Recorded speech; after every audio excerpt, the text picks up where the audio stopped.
I'm excited to introduce our next speaker, Ms. Renz Prudenciado, PhD scholar in Gender and Development Studies at the Asian Institute of Technology, supported by His Majesty the King's Scholarship. She earned her master's degree in the same field as a DAD scholar recipient. Ms. Ren's research began with a thesis on men's masculinities in relationships with transgender women, and now explores the intersections of masculinities enacted by men and women, jet set with disaster and climate change. Her doctoral research focuses on how disasters shape Nepali men's masculinity.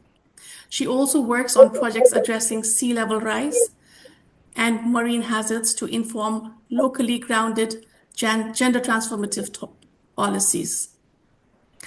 Ms. Renz brings a clear, thoughtful lens of the intersections of gender, design, and public policy. She focuses on how gendered and anti-trans bathroom practices impact public health, inclusion, and economic participation, framing the toilet as a critical yet often overlooked frontier for equity. So my question to you, Ms. Renz, is we've been building toilets for thousands of years. What new element is missing from modern sanitation design that your SAFE framework finally brings to the table? Ms. Renz, thank you for being here. The screen is yours. Thank you so much, Dr. Benita Tapa. And I think I will answer that using my presentation, but I would like to ask if the presentation is already ready, if it is ready. Sachin, sir, can you please share the presentation? Yes, thank you.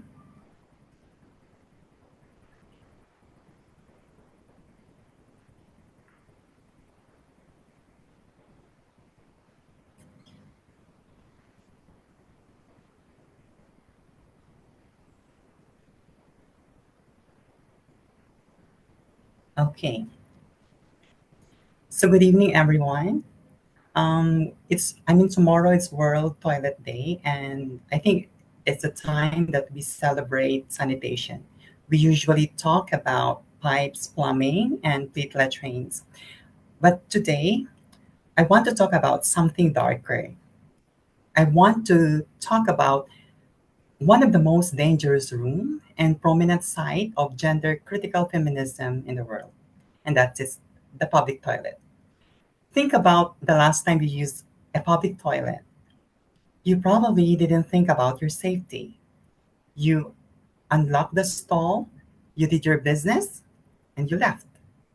But for millions of people around the world, the simple act of seeking sanitation comes with a paralyzing fear, the fear of sexual exploitation, abuse, or harassment. It happens every day in dark, segregated, or inaccessible facilities globally, even in the one well lit. When a toilet is not designed with safety in mind, it becomes a tool for discrimination. Of discrimination. It becomes a place where we deny people their most basic right to dignity. It's a crisis that targets the most vulnerable, the woman or the women walking alone in a slum, the elderly person struggling with mobility, and the child who cannot lock the door. And also, it targets the trans women who is verbally abused or physically threatened simply for using the stall that doesn't matches her identity, all because other perceive her as a threat when he is in fact the one being targeted and excluded. A space we often take for granted, but one that has become an unexpected, fierce battleground in the 21st century, the public toilet. For most of us, using a toilet is a simple private act. But for a growing number of people, specifically the trans women, it's an act fraught with anxiety. The narrative we open here is one of alarm. The trans women pose a threat to cisgender women in these spaces. But the hard truth, the evidence shows, is the exact opposite. The trans woman is not the threat, usually not the threat, rather. She's the one being targeted, excluded, and endangered simply for trying to use the stall that matches her identity. For example, Joner and Slater have emphasized this truth on toilet debate. They argue that the toilet, one of the very explicitly gender separated public spaces, has become the focal point for a movement that calls itself gender critical feminism. We have seen how this plays out. Ciscentric, when you say ciscentric, it defaults cisgender identity, heteronormative, defaults heterosexuality, and gender essentialist narrative that are fundamentally hostile to trans people. These narratives equate things like menstruation to a specific gender. They decry the need for all gender toilets, and they cast suspicion, often venomous and transmisogynist suspicion, upon the very presence and intention of trans women in public toilet spaces. These discourses don't just exist on the radical fringe. They are amplified in national media and right-wing populist circles. And one of the popular notion is from J.K. Rowling, the author of Harry Potter. But the question, why focus on trans women? This leads to a critical question. Why is the venom so intensely directly at trans women, so much less at trans men? The answer is complex, but at it points directly to the core ideology. Trans women are seen as fundamentally challenging the boundaries of womanhood itself. Their presence, their visible reality, holds the possibility of dismantling an entrenched or a very connected, one deep-rooted, binary, and essentialist understanding of sex and gender. But here is where the gender critical position is expected. I mean, that position fails, even in its own terms. It excludes cis women. This very biological essentialism, this obsession with a narrow, stereotyping feminine standard, also harm cisgender. Why? It's because women who are muscular, who have body hair, or simply don't pass the cis heteronormative gaze often feel excluded and stared at the same spaces. A narrow definition of women fails all women. The idea that a women's only toilet is automatically a harassment free zone, a fortress against all harm, is a dangerous fantasy. Can harassment of sexual abuse not be perpetrated by women against women in a full of women? Of course it can. Locking the door to one group of people does not eliminate harm. It only gives a false sense of security while dangerously homogenizing the idea of the very womanhood.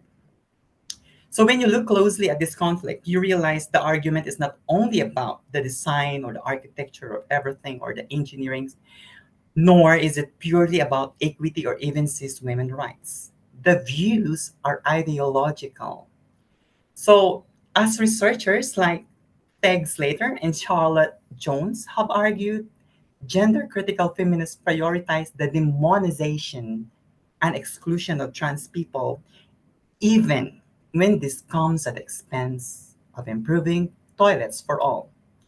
The fight is not so much about toilets, but about the contested boundaries of womanhood, tightening the reins on gender, and quietly, explicitly, quite explicitly rather, making trans life possible. But here is what we understand: access to safe and comfortable toilet rather, plays a fundamental role in making trans life possible. When a basic human need is politicized and weaponized, it is an act of violence. When a facility excludes, it invites danger. It makes you a target. We cannot talk about sanitation without talking about human safety. So the problem is the problem here can also be based in three things: pipes, concrete, and the cheapest plot of land available. We focus on engineering, not empathy. We need a completely new lens rather. We need a framework so simple rather that a city planner or a coastal community leader and a primary school principal can all use it. Today, I'm introducing the SAFE framework. It's four simple pillars that ensure every facility, everywhere, is not just about functional but protective. So, for example, spatial security. This is non-negotiable, a non-negotiable foundation of safety. We're talking about physical design that actively deters assault and reduces isolation. Are the facility lights always on, or are they broken and dark, creating shadows where attackers can hide? Or even if it is well lit, how the darkness can immerse or penetrate that very space that should protect everyone. Do the stalls have functional locks that latch completely and securely, not locks that need a paper clip to work? In higher risk, whether that a crowded urban market or a remote village, do we have visible working emergency call buttons or easily accessible security? Like in the public spaces, for example, if one is suffering from emergency hypertension, does that person can pull down something to ring the bell that I need help, something like that. Spawning security is about removing the darkness, both literal and figurative. It makes the space public and visible, even if we are momentarily behind a closed door. So, a facility is not safe if you cannot reach it. This is about physical ability and human life cycle. And I'm also talking about ramps, not just steps. I'm talking about grab bars that support the elderly, handrails that the guide the vision impaired rather, and enough floor space to maneuver a wheelchair. If a toilet is too far, too difficult to enter, or requires too much physical strain, the user is enforced to wait, risking help or worse, forcing them to relieve themselves in a secluded, dangerous spot outside the facility. That lack of accessibility is a direct contributor to PSEAH risk. Assurance means knowing that the facility will meet your needs, my needs, and everyone's needs in every single time. Next slide, please. So that is perhaps the most critical part, and the friendly and fair. So in F, the F in safe rather, because it addresses human element, the inclusion. We must recognize that the traditional gender binary in sanitation is a source of violence and exclusion. And this F can also can eliminate the entry point for discrimination and harassment. Ensuring the dignity for all, regardless of your identity, it means posting visible codes of conduct, clear signs stating that harassment and discrimination will not be tolerated. I think we must rethink these spaces. Toilets can and should be changed for the better. The fact that toilets are so intensely contested proves that's how important they are. We should move toward solutions that genuinely improve access for the majority. All gender facilities, better designs, and more inclusive policies. because trans exclusionary positions do little to improve toilet access for anyone. Instead, they put trans people and other marginalized and and other with visible markers of gender difference at a greater risk of violence. So let's stop using um, plumbing as a proxy for prejudice. Let's stop fighting over a room and start defending the right of every human being rather, to exist safely and comfortably in the world, starting with as simple as the right to use the toilet that aligns your identity.